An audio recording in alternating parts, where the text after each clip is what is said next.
When you know that the resources you have can't take you to the place you want to go. So if you have a vision of a system that you need or want, and maybe you have that vision because you've seen it in a competitor, then you go about figuring out how to build such a system, and you see that either you don't have the in-house technology resources, or the ones you have are just not capable of building something brand new. So at that point, you know that you need outside help. If you're not a technical person yourself, or you don't have one within your organization, so often you're kind of, blind, and you go off of your gut.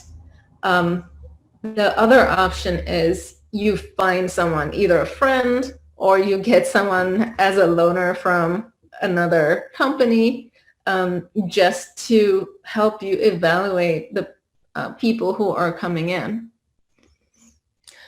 So if your business does not have very specific workflows and processes, sure, you can just go with a WordPress site. If you just need an informational website for marketing purposes, again, just go with a WordPress site. But if you need a site that actually accomplishes a very specific workflow that your clients or your employees interact with to achieve a very specific purpose, and it kind of fits into your operations, that's when you would hire us. So like, as an analogy, again, I'll bring you back to a telecom company who has an entire set of clients who need to go on their website to accomplish very specific things. Like they need to make changes to their plans, they need to pay their bill, they need to view their bill, they need to be able to place requests. So those aren't things that you can do just with a WordPress site.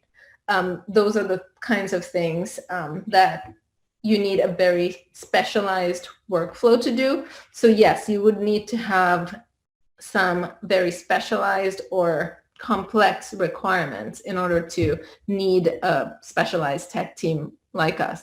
Ask them about their approach to software architecture and see what they say. You could ask them about security to see if they take it into consideration.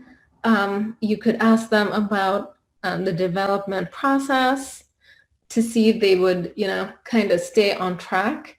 And you could always ask for either references or a work sample so that you see that they've actually built stuff before. And when I say work sample, it's not necessarily that, they pointed you towards a site, and you may not even know that they built the site themselves for sure. But what you can ask for is like the source code, which is available on a service called GitHub. That's where most developers store their code. So you can ask for a peek into their GitHub, or ask for a particular code base that they can share on GitHub to see that it can actually write code.